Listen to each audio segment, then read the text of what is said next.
As leis espirituais. Primeira lei, lei da evolução. O destino dos espíritos é evoluir de forma indefinida, para sempre. Em que se evolui? Em amor e sabedoria. Sem amor não há evolução.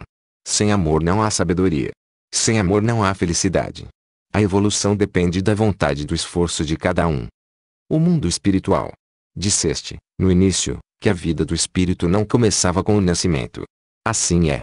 E que há, antes do nascimento, o mesmo que depois, vida, alternando-se os períodos de vida sem estar ligado ao mundo físico com os períodos nos quais o ser regressa ao mundo físico, encarnando num recém-nascido.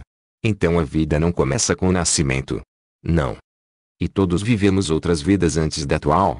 Sim. E onde se pensa que estamos antes de nascer? No mundo espiritual. E o que é que acontece depois de morrer? O espírito desliga-se do corpo físico e regressa ao mundo espiritual, que é de onde veio. Ou seja, continua sua vida sem estar ligado à matéria.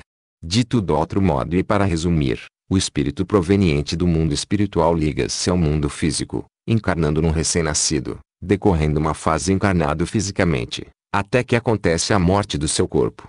Nesse momento, desliga-se dele e regressa ao mundo espiritual. Este conceito acerca da origem e do destino do ser humano já tinha sido enunciado por Jesus, numa frase simples carregada de significado e que, até hoje, ainda não tinha sido totalmente compreendida, recolhida no Evangelho de João 3:13. Nada subiu ao céu, senão o que de lá desceu. Sim, mas em que condições regressamos a esse mundo espiritual? Quero dizer, estamos despertos. Estamos conscientes do que nos aconteceu, como acreditam algumas religiões, permanecemos num estado letárgico até que aconteça alguma coisa no final dos tempos. Muito pelo contrário, está-se mais consciente da realidade quando se está no mundo espiritual do que quando se está encarnado. Não penseis que, pelo fato de desencarnar, o espírito perde a consciência ou entra num estado de sonolência perpétua. Longe disso, admitindo que o espírito possa passar por uma fase de confusão, de tempo variável que depende da evolução do espírito e das circunstâncias em que desencarnou, o espírito confronta-se com a sua autêntica vida e toma consciência, entre outras coisas, do objetivo das encarnações. Bem entendido, interage com outros seres, num mundo tão real ou mais que o vosso, já que o vosso mundo é uma imagem distorcida, apenas um reflexo, do mundo espiritual. Sim, mas onde vai exatamente? O que normalmente acontece é que cada espírito, depois de desencarnar, se coloca no plano do mundo espiritual que corresponde ao seu estado evolutivo. E isso depende do comportamento que o espírito tenha tido durante a encarnação em relação à lei do amor. O destino final do espírito é regressar sempre ao seu lar espiritual. Contudo, aqueles espíritos delinquentes, que praticaram grandes delitos contra os demais seres da criação, ficarão retidos pelo peso das suas ações no nível vibratório mais baixo do astral inferior.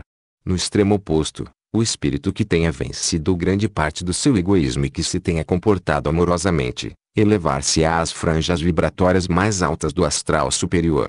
Entre esses dois extremos, existe uma infinidade de níveis intermédios nos quais se situará cada espírito em função do seu grau de elevação espiritual e do seu comportamento em relação à lei do amor.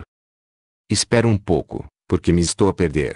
Podes explicar-me o que significa isso de nível vibratório e o que é que tem a ver com o estado evolutivo? O nível vibratório refere-se à manifestação no plano energético do estado evolutivo do espírito. Pode-se dizer que a forma como se manifesta o amor no plano astral ou energético é uma vibração de alta frequência. Portanto, a vibração de alta frequência corresponde ao corpo astral dos espíritos mais avançados, com maior capacidade de amar e desprendidos do egoísmo. A vibração de baixa frequência é a própria dos espíritos pouco avançados e que ainda atuam com egoísmo. Entre esses dois extremos existem espíritos de níveis intermédios de evolução e, portanto, de níveis intermédios de vibração. Cada um deles, dependendo do seu estado evolutivo, a seguir a desencarnação, situar-se-á no plano correspondente ao seu nível vibratório. Não entendo nada. Estás-me a falar do mundo espiritual, de níveis vibratórios, planos energéticos, de astral inferior e superior, porém soam-me a termos ambíguos que não sei o que significam exatamente nem a que se referem. Podes descrever-me como é esse suposto mundo espiritual, onde se situam exatamente esses níveis vibratórios energéticos ou como lhes quiseres chamar, de que falas e que significa isso de astral inferior e superior? Descrever o mundo espiritual com todo o seu detalhe a alguém encarnado, que não pode nesse estado apreciá-lo em toda a sua extensão, é algo muito difícil. É como tentar explicar o que é a cor a um cego de nascença. Contudo, procurarei esclarecer algumas coisas a esse propósito, sobretudo daquelas partes do mundo espiritual de que as concepções ou crenças religiosas deram uma visão enganosa ou deformada em relação à realidade. Em primeiro lugar, tenho de te dizer que o mundo espiritual não é um lugar difuso ou vazio onde não existem formas e onde os espíritos vagueiam ociosos sem saber onde ir. É um mundo real, palpável, que sempre existiu e sempre existirá, e que é o verdadeiro lar do espírito, já que, diferentemente dos mundos físicos que têm um princípio e um fim, aquele nunca poderá ser destruído. Está bem, mas se é tão real por que não o podemos ver? O fato de não ser visível para vós, não significa que não exista. Quando estáis encarnados, as vossas percepções estão limitadas ao que sois capazes de captar com os vossos sentidos físicos. Por exemplo, vós definis a luz como um conjunto de ondas que vibram em diferentes frequências. O espectro de luz visível que vós podeis ver está limitado às 7 cores do arco-íris, aumentando a frequência vibratória da luz desde o vermelho até a violeta. Contudo, existe luz para cima e para baixo dessa gama de frequências que vós não podeis ver, mas que igualmente existe e que tendes sido capazes de detectar por meio de aparelhos. Por cima da frequência da cor violeta, existe a luz ultravioleta, os raios X e os raios gama. Por baixo da frequência do vermelho, ficam os raios infravermelhos, as microondas e as ondas de rádio e televisão. Algo semelhante acontece com a percepção relativa ao mundo espiritual. Continuando com a analogia das ondas luminosas, poderia dizer-se que o mundo espiritual se situa numa banda de frequências que os vossos sentidos não podem captar e que, dentro dessa banda, existem frequências de maior e de menor vibração. Mas, se existe, deve ser composto de alguma coisa. Sabemos que a matéria do nosso mundo está composta por diferentes tipos de átomos agrupados por distintos graus e formas e, das combinações destes átomos, surge a matéria da qual é composto o nosso mundo, com as suas propriedades físicas particulares. No caso do mundo espiritual, existe alguma matéria-prima a partir da qual se forme tudo o restante. Sim, podereis chamar-lhe essência vital ou princípio espiritual. E qual é a sua natureza? Isso é complicado de explicar, mas vou dar-vos algumas pistas para o compreenderdes. Através dos trabalhos de Albert Einstein e do posterior desenvolvimento da física quântica, sabe-se que a matéria mais não é do que uma forma de energia condensada, que os átomos se podem separar em partículas mais simples e que, desta cisão, uma parte da matéria se transforma em luz. Portanto, ainda que a luz e a matéria tenham propriedades tão distintas, até ao ponto de parecerem coisas independentes, a diferença entre a luz e a matéria não é a sua essência, mas somente a sua estrutura e grau de condensação. Se vos custa entender, imaginai o que acontece com a água que apresenta propriedades tão diferentes no estado sólido, gelo, líquido e gasoso, vapor, ainda que a sua composição continue a ser sempre a mesma, apenas porque varia a mobilidade ou o estado vibracional das suas moléculas. Estas estão mais estáticas no gelo, menos na água líquida e ainda menos no vapor. Se tomamos este exemplo como modelo, podemos dizer que o universo físico é a forma mais condensada que existe da essência vital e, nesse estado, manifesta uma série de propriedades e segue uma série de leis que a física tenta desvendar. Porém, existem níveis de condensação intermédios entre o universo puramente espiritual e o universo físico que se podem agrupar, desde o mais subtil até o mais denso, em espiritual, mental, astral, ou energético, imaterial, ou físico, cada um deles com propriedades e leis particulares. Estes mundos não estão separados uns dos outros, mas sim, perfeitamente interrelacionados, de modo que não podem existir as formas mais condensadas desligadas das mais subtis. Então, há alguma diferença entre os termos mundo astral e mundo espiritual? Porque às vezes fico com a impressão de que os empregas como termos equivalentes. Sim, há diferenças.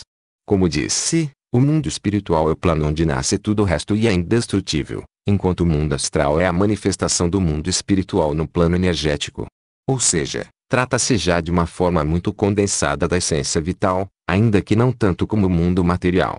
O mundo astral é mutável e está submetido a processos periódicos de criação e de aniquilamento.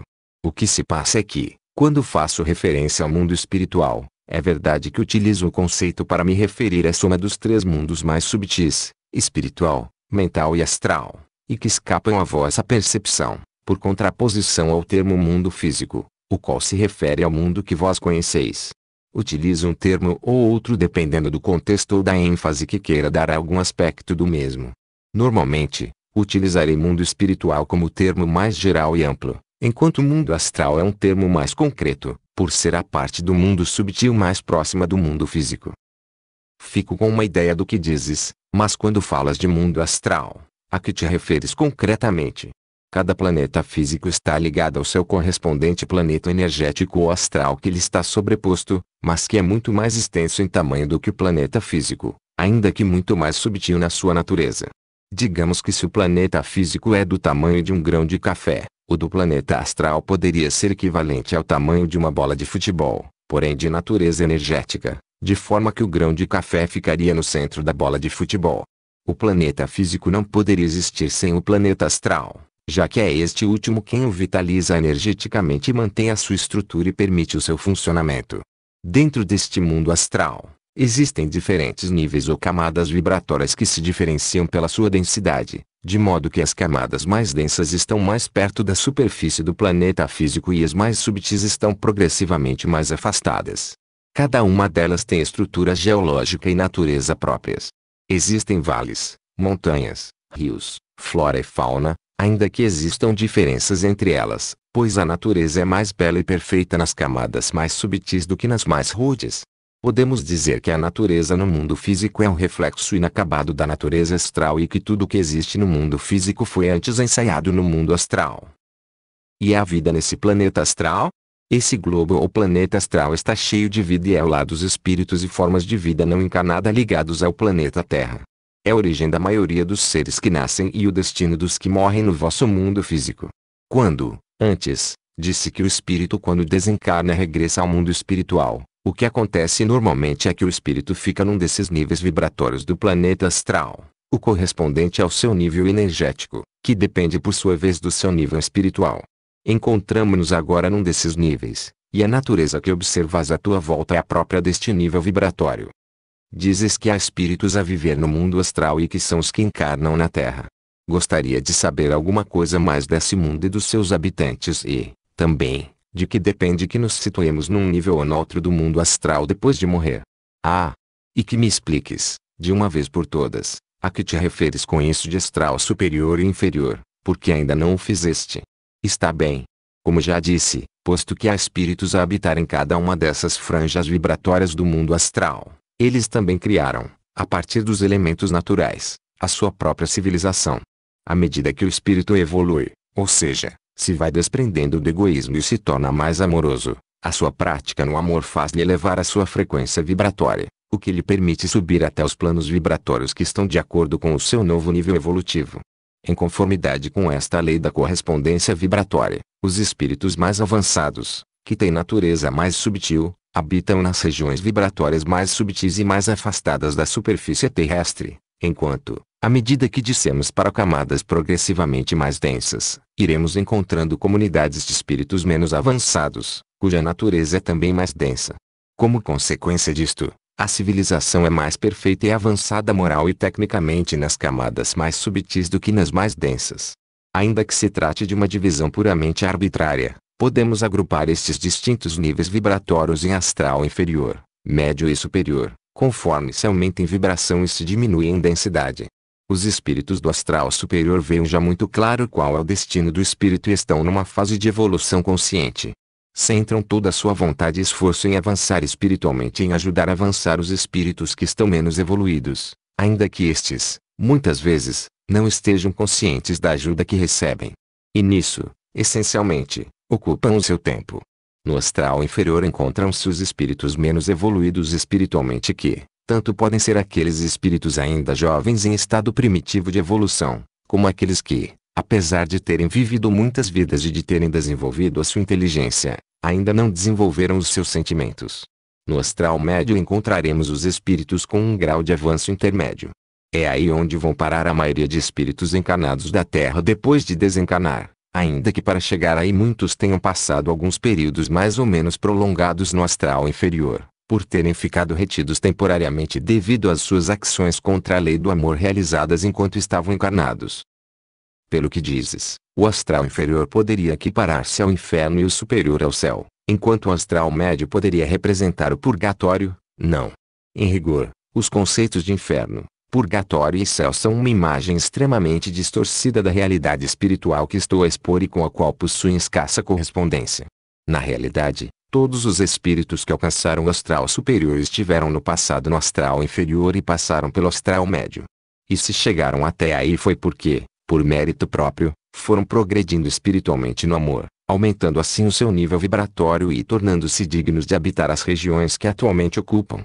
E todos os espíritos do astral inferior, quando evoluírem o suficiente, habitarão um dia nas regiões astralinas superiores, porque faz parte do processo de evolução espiritual. Portanto, não há lugares criados expressamente para servir de masmorras, nem o sofrimento, a que fica sujeito um ser por estar no astral inferior, dura eternamente. Porém, segundo o que dizes, é certo que os maus acabam por ir parar ao astral inferior e que nesse lugar sofrem, não? Sim. Contudo, nem todos os habitantes do astral inferior são necessariamente maus nem todos sofrem. Também o termo mau é inexato. Seria melhor chamá-los espíritos retardados, que apenas avançaram em inteligência, mas pouco no amor. Como já te disse, habitam no astral inferior espíritos primitivos, nos primeiros estádios de evolução espiritual como seres individualizados e dotados de livre-arbítrio. Esses espíritos primitivos não se misturam com os retardados, pois, apesar de se encontrarem na mesma franja, agrupam-se de acordo com a sua afinidade vibratória e vivem em zonas afastadas uns dos outros. Porém os espíritos primitivos não se sentem infelizes por se encontrarem no astral inferior, pois é o habitat que se adequa ao seu nível. São os espíritos retardados os que sofrem porque, ainda que não deem amor sim, são mais sensíveis a percebê-lo do que os primitivos e sofrem ao notar a sua ausência. Sofrem por viver na companhia de outros seres tão egoístas como eles mesmos. Sofrem porque vislumbram uma vida melhor e sabem que a sua penosa situação se deve ao mau uso que fizeram do seu livre-arbítrio ao terem procedido contra os outros. Custa-me imaginar o que dizes. Para que possas entender a diferença entre o que sente, no astral inferior, um espírito primitivo e um espírito retardado, vou te dar um exemplo do teu mundo. Imagina a diferença entre como se podem sentir um primata e um homem ocidental, ambos abandonados na selva. Enquanto o primata viverá perfeitamente feliz e integrado na selva, para um ocidental, acostumado às comodidades da vida civilizada, viver na selva será um suplício e sentir-se-á muito mal. Porque existe o astral inferior, se é um lugar tão horrível? Porque no universo há um lugar para todos os seres, desde os mais primitivos até os mais avançados e em cada planeta de nível semelhante ao vosso, o astral inferior é o lar dos seres que ainda estão a dar os primeiros passos na aprendizagem dos sentimentos. Também há que ter em conta que este não é um lugar especificamente criado para os espíritos que agiram contra a lei do amor. E sim, é tão horrível, porque foram eles mesmos que criaram as condições para que esses lugares em que habitam sejam asfixiantes, pela vibração conjunta que emana da sua própria baixeza espiritual, da mesma forma que uma zona natural pode chegar a converter-se numa autêntica lixeira se os ocupantes dessa região forem pouco respeitadores do meio ambiente. Agora que falamos dos espíritos do astral inferior, tenho uma curiosidade: existe o demônio ou o diabo? Não existe nenhuma entidade dedicada ao mal permanentemente e, ainda menos, com os poderes de destruição tão omnipotentes que são atribuídos a esse suposto diabo. As entidades que habitam o astral inferior são espíritos que pouco avançaram no sentimento. E, como já disse, isso pode suceder, ou porque se trata ainda de espíritos jovens ou porque, apesar de serem espíritos já mais ou menos velhos, tenham avançado pouco no desenvolvimento dos sentimentos. Ainda que haja espíritos no astral inferior que possam ser muito inteligentes mas tenham utilizado essa inteligência para prejudicar outros espíritos, se ainda não desenvolveram os seus sentimentos, não são sábios, porque a sabedoria tem origem na percepção do sentimento, e sentem-se desgraçados porque vivem no egoísmo e desconhecem a felicidade. Pela inveja de não possuírem a sabedoria e felicidade que intuem ter alcançado, os espíritos que já venceram o egoísmo e conheceram o amor, empregam todas as suas forças para dificultar o progresso espiritual dos seus irmãos encarnados, para que, tampouco eles, consigam desfrutar da felicidade que emana do amor. Como diz o ditado, o mal de muitos, consolo é. Por isso, organizam-se entre si com o objetivo de impedir o progresso dos desencarnados e conquistar adeptos para as suas fileiras. Porém, a sua capacidade de ação sobre os encarnados é bastante limitada, a não ser que estes, pelos seus próprios atos, Se deixem influenciar por eles. Também o seu raio de influência está limitado às franjas vibratórias mais baixas, pois para alcançar franjas mais altas teriam de amar e, uma vez que se recusam a fazê-lo, auto-excluem-se desse nível. Depois, tem o problema de estar em constantes lutas entre facções rivais, porque, em consequência do egoísmo, todos querem ser chefe. Porém, tarde ou cedo, esses espíritos cansam-se de serem os maus, porque são tremendamente infelizes e tentam sair dessa situação. Então são resgatados pelos espíritos das franjas mais elevadas que têm postos de socorro nas regiões adjacentes a estas regiões inóspitas. Disseste-me, quando falamos das viagens astrais, que o espírito encarnado, uma vez livre do corpo, pode viajar até onde o seu pensamento o levar, de forma quase instantânea. Assim é, porém apenas dentro dos níveis vibratórios compatíveis com o seu próprio. Sucede também a um espírito desencarnado ter liberdade para viajar pelas diferentes franjas do mundo astral? Os espíritos dos níveis superiores gozam de maior liberdade de movimento e podem descer aos níveis inferiores, ainda que para eles seja tão incômodo como para vós o seria caminhar através de um pântano.